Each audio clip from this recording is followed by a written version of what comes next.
कुंज बिहारी श्री हरिदास। राधे राधे भक्तों, कैसे हैं आप सब। आशा यही करती हूँ कि लड्डू गोपाल जी की कृपा से आप सब भक्त बहुत अच्छे, स्वस्थ और मस्त होंगे। दोस्तों, आज मैं आप सबके लिए लड्डू गोपाल जी की एक ऐसी लीला कथा लेकर आई हूँ जिसे सुन करके आप सबको बहुत अच्छा लगने वाला है। दोस्तों, ये लड्डू गोपाल जी की सत्य घटना जो घटित हुई है, ये एक गरीब के घर की है। एक गरीब ऐसे थे जिनके घर में खाने के लिए भी नहीं होता था, लेकिन उनकी ज़िंदगी लड्डू गोपाल जी के आने से दोस्तों कैसे पलटी, ये आज मैं आपको इस लीला कथा में सुनाऊंगी। तो दोस्तों, आज की लीला कथा मुझे भेजी है तनुश्री जी ने। तनुश्री झा जी ने मुझे ये लीला कथा भेजी है। उन्होंने बताया कि दीदी, मैंने अपनी आँखों से, मैं कभी विश्वास नहीं करती थी कि लड्डू गोपाल जी के आने से घर में इतने बड़े बदलाव या इतने बड़े-बड़े चमत्कार हो सकते हैं, ये मैंने कभी सोचा भी नहीं था। वो कहती हैं तनुश्री जी कि मेरे घर में भी दीदी लड्डू गोपाल जी हैं, लेकिन ना जाने क्यों मेरे घर में ऐसी चीज़ें हुई ही नहीं। और जिनके घर में पूजा कभी नहीं होती थी लड्डू गोपाल जी की, उनके घर में ये सब घटनाएँ घटित कैसे हो गई? कैसे इतने बड़े-बड़े चमत्कार हुए? तो आइए दोस्तों, शुरू करते हैं। दोस्तों, एक परिवार रहता था जो बहुत ज़्यादा गरीब था। आप ये कह लीजिए कि उनका घर भी खुद का नहीं था।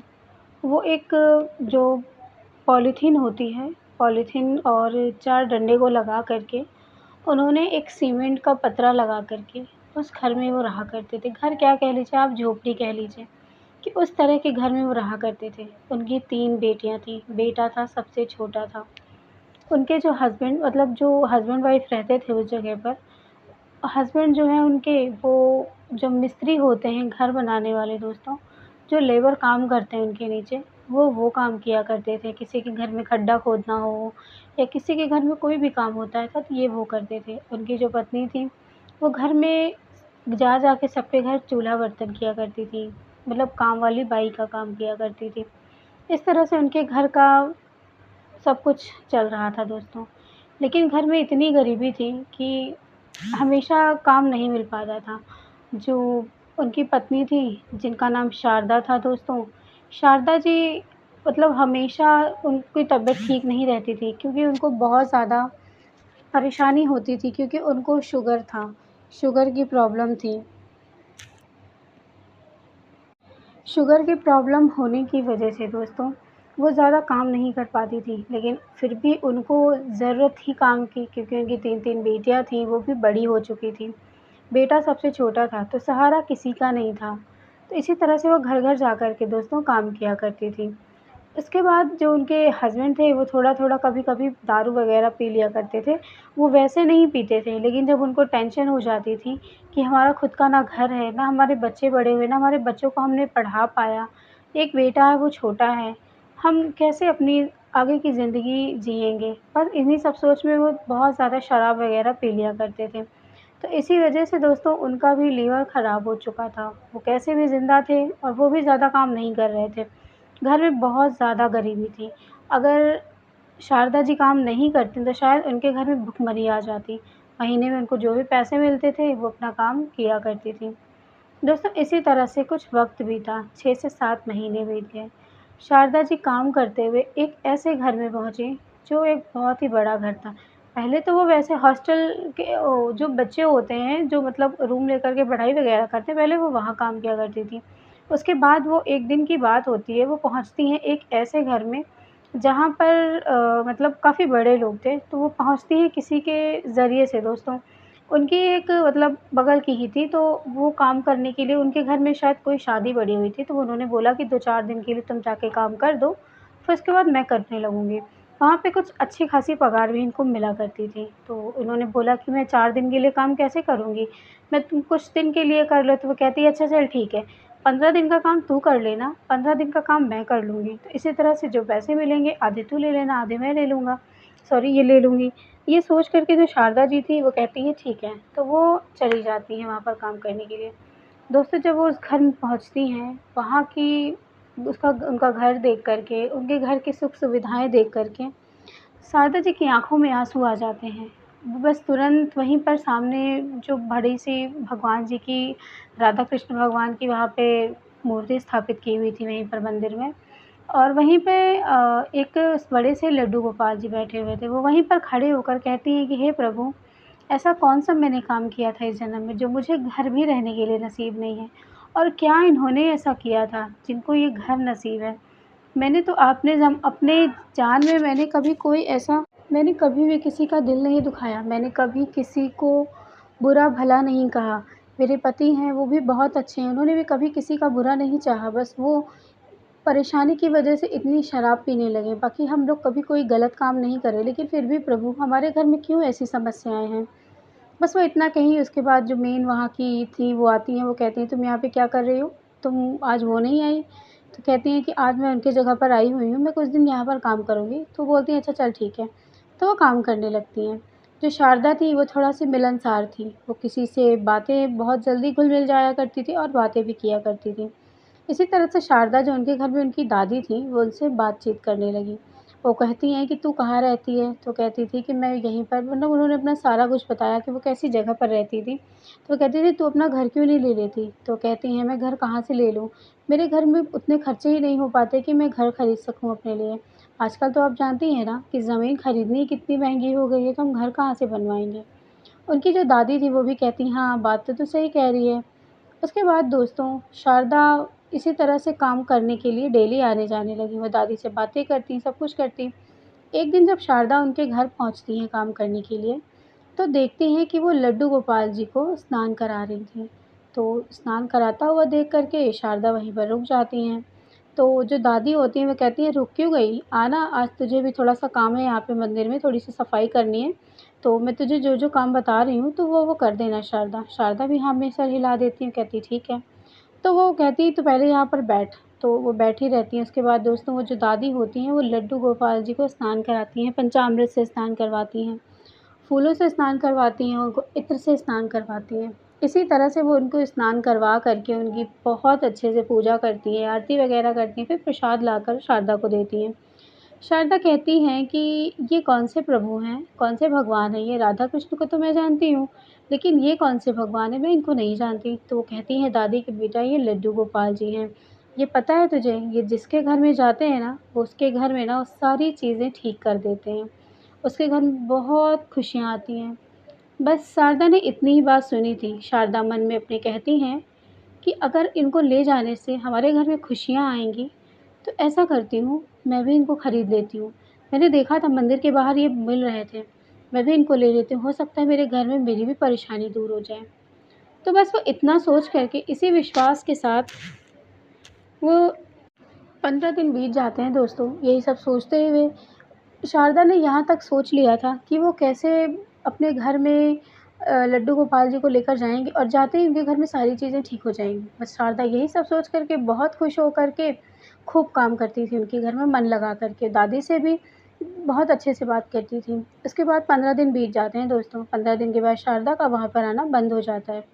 शारदा अपने मतलब दूसरे काम पर चली जाती हैं। तो जब उनको महीने में तनख्वाह मिलती है, जो तनख्वाह होती है उनकी, जब उनको तनख्वाह मिलती है तो वो सबसे पहले जा कर के लड्डू गोपाल जी का विग्रह ले आती हैं। वो मंदिर की तरफ जाती हैं, मंदिर से वो विग्रह ले आती हैं। ले आकर के वो अपने घर में जब जैसे ही कदम रखती हैं, वो कहती हैं कि हे प्रभु, उस दादी ने तो बताया था कि आपके घर में आने से ही सारी चीज़ें ठीक हो जाती हैं।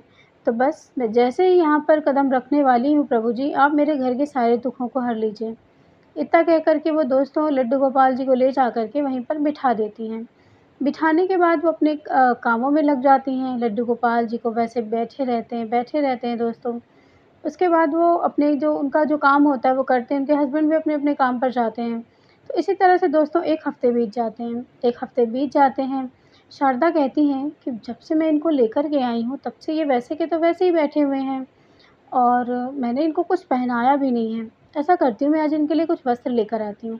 तो वस्त्र लेकर जाती हैं, वस्त्र लेकर जाती हैं तो उनको पता चलता है कि वस्त्र के साथ सारी चीज़ें लड्डू गोपाल जी की मिलती हैं, मालाएँ मिलती हैं, उनका मोर मुकुट मिलता है, बाँसुरी मिलती है। ये सोच के वो कहती हैं कि सब कुछ तो बड़ा महँगा पड़ेगा। मैं ऐसा करती हूँ, मैं सस्ते-सस्ती चीज़ें ले लेती हूँ, जो कपड़े मुझे सस्ते में मिल जाएँगे मैं वो ले लूँगी। तो उन्होंने ₹10 की बाँसुरी खरीदी दोस्तों, ₹10 की मालाएँ ली और ₹10 ही का उन्होंने वस्त्र लिया जो बहुत ही हल्का था। वो लेकर आती हैं, वो कहती हैं कि हे भगवान! ये लीजिए, ये आपके पास मैं दे रही हूँ, आप इसको पहन लीजिएगा। मैं तो आपको पहना भी नहीं पा रही हूँ, देखिए कैसे निकल जा रहा है। तो उनकी जो बेटी होती है वो कहती है कि मम्मी आप रख दो, आप मैं पहना दूँगी, आप परेशान मत हो। तो उनकी जो बेटी होती है वो उनको पहनाती है। लड्डू गोपाल जी अपनी ड्रेस पहन लेते हैं, उन्होंने अपना मोर मुकुट भी धारण कर लिया था और अ, अपनी मुरली भी धारण कर ली थी और वो बैठे हुए थे। इसी तरह से हफ़्ते निकल जाते हैं दोस्तों। फिर अचानक से एक दिन उनके घर में एक बहुत ही बुरी खबर सुनाई देती है। बुरी खबर ये होती है दोस्तों कि जो उनके हस्बैंड होते हैं, वो नहीं रहते इस दुनिया में, ख़त्म हो जाते हैं। अब ये सुन कर के शारदा बहुत रोती हैं क्योंकि कुछ भी था उनके हस्बैंड थे, भले वो पीते थे लेकिन कभी उन्होंने कभी इनको गैर नहीं समझा था। बस वो टेंशन की वजह से पीते थे और आज वो इस दुनिया में नहीं थे। कुछ भी हो इंसान के एक पति का तो सहारा था ज़िंदगी में, एक बाप का तो सहारा था, लेकिन आज 3 के तीनों, 4 के चारों बच्चे अनाथ हो चुके थे, क्योंकि उनके सर से उनके पिता का साया उठ गया था। अब कुछ दिन बीत जाते हैं दोस्तों, उनका अंतिम संस्कार वगैरह सब कुछ किया जाता है, कुछ वक़्त बीतता है उसके बाद शारदा कहती हैं कि कुछ नहीं होता ये लड्डू गोपाल जी को लाने से। दादी ने मुझसे झूठ बोला, जब से मैं इनको लेकर के आई हूँ, तब से मैं यही देखे जा रही हूँ, ये बैठे हुए हैं और इन्होंने कुछ भी नहीं किया। दादी-वादी सब ऐसे ही झूठ बोला करती हैं, ऐसा कुछ भी नहीं होता है। तो इतना कह कर के वो बस बहुत ही ज़्यादा निराश हो जाती हैं दोस्तों, बहुत निराश हो जाती हैं। उनकी बेटी आती है, उनको समझाती है कि क्या बात है मम्मी आप क्यों परेशान हो? कहती बेटा मैं लड्डू गोपाल जी को लाए मुझे 15 से 20 दिन हो गए लेकिन देख रही हैं, कहीं से हमारी कोई किस्मत ही नहीं बदली, कुछ ठीक ही नहीं हुआ। अब बताओ सब कुछ कैसे ठीक होगा? दोस्तों यही सब बातें हो रही थीं, तभी उनकी जो बेटी होती है, जो सबसे छोटी होती है, वो कहती है कि ऐसा करते हैं मम्मी इनको हम जहाँ से लेकर आए ना दुकान वाले को दे देते हैं, ठीक है? दुकान वाले को दे के पैसे ले लेंगे, हम कह देंगे ना कि जैसे लेकर गए थे मैंने इनको वैसे ही रखा है, मैंने इनके ऊपर पानी तक नहीं डाला है, तो वो वापस ले लेंगे। तो उनकी जो मम्मी होती हैं शारदा जी वो कहती हैं कि नहीं बेटा वो वापस नहीं लेंगे। इतना कह कर के वो बहुत निराश तो थी ही पहले से, वो जा कर के अपने कमरे में लेट जाती हैं और लेटते ही दोस्तों उनको नींद आ जाती है, वो सो जाती हैं। सोने के बाद वो काफ़ी देर तक परेशान थीं, बहुत मतलब सोने के बाद भी उनको ठीक से नींद नहीं आ रही थी, उनकी नींद बार-बार टूट-टूट जा रही थी। उनको बस यही लग रहा था कि मेरे घर में चीज़ें ठीक नहीं होंगी, बस वो इतना ही हमेशा कहा करती थीं। उसके बाद उन्होंने सोच लिया था कि लड्डू गोपाल जी को कोई मतलब नहीं है लाने का, ऐसा करती हूँ मैं इनको यहाँ से हटा देती हूँ। तो उन्होंने सोच लिया था कि आज वो कहीं पर किसी पेड़ के नीचे लड्डू गोपाल जी को रख कर के चली आएँगी। उसके बाद वो कहती हैं तो दोस्तों वो उन्होंने सोच लिया था कि वो लड्डू गोपाल जी को किसी पेड़ के नीचे रखाएँगी और जैसे ही सुबह होती है, जैसे ही वो सोचती हैं कि अब वो लड्डू गोपाल जी को ले जा कर के रख देंगी, वैसे ही जो कुछ दिन पहले इनको काम लगवाया था, वो आती है और वो कहती है कि ऐसा करो हमें यहाँ से शिफ्ट होना है, हम कहीं बाहर जा रहे हैं, तो तुम कुछ समय के लिए हमारा ये काम जो है जिनके यहाँ हम काम करते थे, तुम वहाँ पर काम कर लो और उसके बाद फिर जब मैं आऊँगी वैसे तो मेरा आना नहीं होगा क्योंकि मैं यहाँ से बाहर जा रही हूँ अपने हस्बैंड के तो कहती हैं वैसे तो मैं आऊँगी नहीं, तुझे काम की बहुत ज़रूरत थी, तो इसीलिए कि मुझे लगा कि मैं तुझे ही लगा दूँ। वैसे मेरे पास कहने वाले तो बहुत लोग थे कि मुझे काम लगा देना, लेकिन मैंने तेरी परेशानी देखी। अब तो तेरा आदमी भी नहीं रहा तेरे साथ, इसलिए मैं तुझसे काम तुझे करवाने के लिए कह रही हूँ और तुझे पता है, वहाँ की पगार कितनी मिलती है? तभी शारदा चुपचाप बैठी हुई कहती हैं, कितनी मिलती है? वो कहती हैं तूने जितना सोचा भी नहीं होगा ना वो उतनी देते हैं। देखी मेरी नई-नई साड़ी, मैंने उन्हीं के पगार से खरीदी इसीलिए तो मैं बम्बई जा रही हूँ। ये सब सुन कर के शारदा कहती हैं, ठीक है, मैं कल से काम पर चली जाऊँगी। तो कहती हैं, अरे कल से नहीं, अभी से जा। तभी शारदा कहती है, मैं तो कुछ काम से जा रही थी अभी। तो कहती हैं, अभी जा वरना कल से वहाँ पर ना अगर तू आज नहीं जाएगी तो उनके घर का काम कैसे होगा? इतना कह कर के शारदा कहती हैं, ठीक है, मैं चली जाऊँगी। तभी वो शारदा लड्डू गोपाल जी के पास जाती हैं और कहती हैं कि लड्डू गोपाल जी, आप यहीं रहिए, मैं आपको शाम को छोड़ कर के आऊँगी, ठीक है? इतना कह कर के शारदा काम के लिए चली जाती हैं। जब वो काम पर पहुँचती हैं वहाँ पर, तो देखती हैं कि दादी शारदा को देख कर के खुश हो जाती हैं। कहती, "अरे! तुम आ गई।" तो कहती, "हाँ, मैं आ गई दादी क्योंकि वो वहाँ से चली गई ना।" तो कहती, "हाँ, मुझे पता है वो काम नहीं करेगी। वैसे मुझे नहीं पता था कि वो तुझे ही भेजेगी। वैसे बेटा तू कैसी है?" तो वो कहती हैं कि मैं ठीक हूँ दादी, लेकिन मेरे हस्बैंड अब इस दुनिया में नहीं रहे। शारदा की ऐसी बात सुन कर के दादी की आँखों में आँसू आ जाते हैं। वो कहते हैं कि बेटा तू 3 दिन बच्चों को अपने लेकर के कैसे सँभालेगी? कैसे ज़िंदगी जिएगी? वो कहती है दादी बस सब कुछ इन्हीं के भरोसे छोड़ रखा है। तभी इन्हीं के भरोसे से बात कहते हुए शारदा को लड्डू गोपाल जी की याद आ जाती है। सामने वो लड्डू गोपाल जी को उनके भी मंदिर में देखती हैं तो वो कहती हैं कि लड्डू गोपाल जी आपके घर में जब आए थे दादी, तब से ही आपके घर में बहुत अच्छा सब कुछ बहुत हो गया था। क्या आप लोग सच में अमीर बन गए थे? तो दादी हँसते हुए कहती हैं, "अरे नहीं बेटा, ऐसा किसने कहा?" तो वो कहती हैं, "आपने तो कहा था कि वो जिसके घर जाते हैं, वो लोग अमीर हो जाते हैं।" तभी दादी कहती हैं, "ऐसा नहीं है बेटा, तू बैठ मैं तुझे बताती हूँ कि लड्डू गोपाल जी कैसे सबके घर में खुशियाँ लाते हैं। मैंने तो ये कहा था ना तुझे, मैंने कब कहा था कि ये पैसे देकर जाएँगे तुम्हें?" इतना सुन कर के दादी उसको बैठा लेती हैं। तभी दादी कहती हैं कि बेटा जब हम लोग मेरी शादी नई-नई हुई थी ना, तब मैं लड्डू गोपाल जी को अपने ही मायके से लेकर के आई थी। तभी जब मैं मायके से लेकर के आई थी ना, इस घर में ना बहुत ज़्यादा गरीबी थी। इस घर में पतंग जो होती है, बनती है, वो कहती हैं, पतंग की काम हुआ करता था। ज़्यादा पतंगें भी नहीं बिका करती थीं। बस इनका दिन का खाना एक टाइम का चल जाया करता था। जब मैं शादी करके इस घर में आई, तो लड्डू गोपाल जी को लेकर आई। जब मैं लड्डू गोपाल जी को इस घर में लेकर आई, तब मैंने सबसे पहले लड्डू गोपाल जी को तो मैंने प्राण प्रतिष्ठा की ही थी। मैं अपने मायके से ही लड्डू गोपाल जी की पूजा करती थी। उसके बाद मैं जब यहाँ लेकर के आती हूँ लड्डू गोपाल जी को, तो मैंने यहाँ भी उनकी पूजा सेवा करना शुरू की। जो मैं खाती थी, उससे पहले मैं लड्डू गोपाल जी को खिलाती थी। मैं कहीं भी कुछ भी खरीदती थी, तो मैं सबसे पहले अपने कान्हा के लिए खरीदती थी, तब जा कर के मैं अपने लिए खरीदी थी। इसीलिए मैंने सबसे पहले उनको सर्वोपरि रखा, सर्वप्रथम मेरे साथ वो रहें और मेरी हर मनोकामनाओं को उन्होंने पूरी किया। इसी तरह से मेरे हस्बैंड की एक अच्छी जगह पर नौकरी लग गई। नौकरी करते हुए उनकी सरकारी नौकरी लग गई और सरकारी नौकरी करते हुए उनको जो पिताजी थे उनकी उनको भी जो भी काम था उनका, वो भी उनका बहुत ही अच्छा एक बिज़नेस चल रहा था इस एक टाइम पर जो बहुत ज़्यादा मतलब रुक गया था। तो उनके कुछ पैसे इन्वेस्ट हुए थे, तो वो पैसे भी हमें मिले और इसी वजह से हमारा कारोबार दिन दूना रात चौगुनी तरक्की करने लगा। इसका सारा श्रेय तो मैं अपने लड्डू गोपाल जी को ही देती हूँ बेटा। इसीलिए मैंने कहा कि इनके आने से घर में बहुत खुशियाँ आ जाती हैं बस और मेरा कोई बात मतलब कोई और मतलब नहीं था। अब वो इतना कह के दादी चली जाती हैं, शारदा अपने काम में लग जाती हैं। शारदा काम करते हुए सोचती हैं, "अरे! मैं तो लड्डू गोपाल जी को यहाँ से ले गए 20 दिन हो गए। उनको तो मैंने कोई भोग ही नहीं लगाया, मैंने तो उनकी सेवा ही नहीं करी। मैं तो उनको ले जा कर के सिर्फ़ बैठाई हुई हूँ, मैंने तो उनको खिलाया नहीं, मैं तो उनके सामने ही बैठ कर के खाने को खा लेती हूँ। अब ये सोच कर के शारदा को तो मन में बड़ा पछतावा हो रहा था। वो बार-बार वहीं पर लड्डू गोपाल जी को देखकर हाथ जोड़कर कहती थी, "हे प्रभु, वो आपका ही स्वरूप है। बस मुझे माफ़ कर दीजिए, मुझसे गलती हो गई, मुझे ऐसा नहीं करना चाहिए था।" बस दोस्तों इसी तरह की बात कहते हुए शारदा का सारा दिन काम में मन नहीं लगा।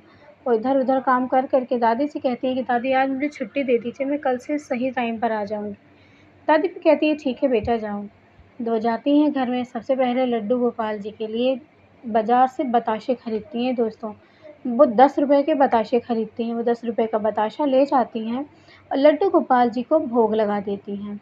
वो कहती हैं कि हे कान्हा मुझे नहीं पता कि तुमको भोग कैसे लगाया जाता है, कैसे क्या किया जाता है, बस ये मैंने बताशे को रख दिया है और तुम खा लो, ये बहुत मीठा होता है। तो दोस्तों इसी तरह से वो उनकी सेवा करती गईं, करती गईं, करती गईं दोस्तों। करते-करते एक मतलब बहुत वक़्त बीत गया, उनको साल से 2 साल बीत गए उनके यहाँ सेवा करते-करते। लड्डू गोपाल जी की वो सेवा करती थी और उनके घर में भी वो काम करती थी। इसी तरह से दोस्तों उनकी जो तनख्वाह थी वक़्त के साथ, महीने के साथ बढ़ती गई। उनको अच्छे खासे पैसे मिलने लगे। उसके बाद दोस्तों उनकी जो बेटियाँ थीं जिन्होंने पढ़ाई नहीं की थी, जो दादी थीं, उन्होंने उनको मतलब इनको गरीब जान कर के उनकी बेटियों को मतलब पढ़ाया और उनमें से उनकी एक बेटी थी दोस्तों, जो एक बहुत ही मतलब अच्छे लेवल पर नौकरी यानी कि उसको रेलवे में नौकरी लग जाती है दोस्तों। रेलवे में नौकरी लगवा देती हैं दादी मतलब पढ़ने में तो वो ठीक थी ही, काबिलियत भी उसके अंदर बहुत थी। दादी ने थोड़ा-सा फ़ोर्स लगवाया और उनकी नौकरी लगवा दी। नौकरी लगने के बाद दोस्तों जो शारदा जी थी, शारदा जी हमेशा लड्डू गोपाल जी को हर चीज़ में आगे रखा करती थी, हर चीज़ में। कभी उन्होंने मतलब ये नहीं कहा कि मैं लड्डू गोपाल जी के लिए नहीं करूँगी, मैं अपने लिए करूँगी, नहीं, सर्वप्रथम वो उनके लिए थे। इतना अटूट विश्वास था कि सब कुछ मेरे घर में ठीक होगा। और दोस्तों वक़्त बीतता गया, 2 से ढाई साल बीत गए। आज उनके घर में आज उनका खुद का घर हो गया दोस्तों, क्योंकि वो पन्नी बरसाती जो होती है वो तान करके उसको रहा करती थी। लेकिन अब जैसे उनको ये तनख़्वाह मिलने लगी थी तो किराए के घर में चली गई थी। अब किराए के घर में रहते हुए इनको काफ़ी साल तो बीत गए थे। उसके बाद उन्होंने उनका खुद का घर ले लिया दोस्तों। घर लेने के बाद जो दादी थी, उन्होंने उनकी बेटी को मतलब जो दोनों बच्चियाँ थीं उनकी जो है मतलब उनको भी एक ऐसी मतलब ज़्यादा नहीं से स्कूल वग़ैरह में उन्होंने उसकी नौकरी लगवा दी, क्योंकि थोड़ी बहुत पढ़ी लिखी थी, तो स्कूल में लगवा दी कि छोटे-छोटे बच्चों को पढ़ा के अपने खर्चे निकाल सकें। उसके बाद जो उनका बेटा था दोस्तों, उन्होंने बेटा जो उनके घर में मतलब जो दादी के घर में कारोबार होता था जिस चीज़ का, उसमें उनके बेटे को उन्होंने काम पे लगवा दिया, क्योंकि बेटा थोड़ा पढ़ाई करने में ठीक नहीं था, बेटियाँ ही पढ़ाई करने में ठीक थी, तो वो काम पर लगवा दिया। तो दोस्तों इसी तरह से शारदा जी की परिस्थिति ठीक हो गई। 2 से ढाई 3 साल तक शारदा जी वहाँ पर काम करीं। काम करने के बाद अब बच्चों ने ये कहा कि अब हम पर्याप्त इतना कमा लेते हैं मम्मी कि तुम्हें काम करने की ज़रूरत नहीं है। ये बात शारदा जाके दादी से बताती हैं। जाते वक़्त शारदा रोते हुए दादी से कहती हैं कि दादी अब तो हमारा आपका साथ छूट जाएगा ना। दादी कहती हैं बेटा ऐसे कैसे साथ छूट जाएगा? तेरा साथ नहीं छूटेगा। दोस्तों वो दादी ने एक ऐसा काम किया जिसे सोच कर के आप बिल्कुल खुश हो जाएँगे, हैरान भी हो जाएँगे। दोस्तों जो उनकी सबसे बड़ी बेटी थी ना, उन्होंने उनकी शादी अपने ही पोते से करवा दी। उनका पोता दोस्तों इंजीनियर था और जो उनकी बेटी सबसे बड़ी जो रेलवे में हो गई थी, उन्होंने उसकी शादी अपने घर करवा ली थी। करवाने के बाद दोस्तों मतलब शारदा जी की खुशी का ठिकाना ही नहीं रहा। वो जाती हैं अपने लड्डू गोपाल जी के पास जाकर के खूब रोती हैं, खूब कहती हैं, "कन्हैया मुझे माफ़ कर दो कि मैं तुम्हें अपने घर तो ले आई, लेकिन मैंने तुम्हें भोग नहीं लगाया था। मुझे पता ही नहीं था, लेकिन मुझे अटूट विश्वास था कि एक दिन तुम ज़रूर सही करोगे। बस कमी सिर्फ़ एक बात की है कन्हैया कि इनके पापा नहीं हैं। इनके पापा होते तो आज बहुत खुश होती, क्योंकि एक बेटी की शादी हो गई है।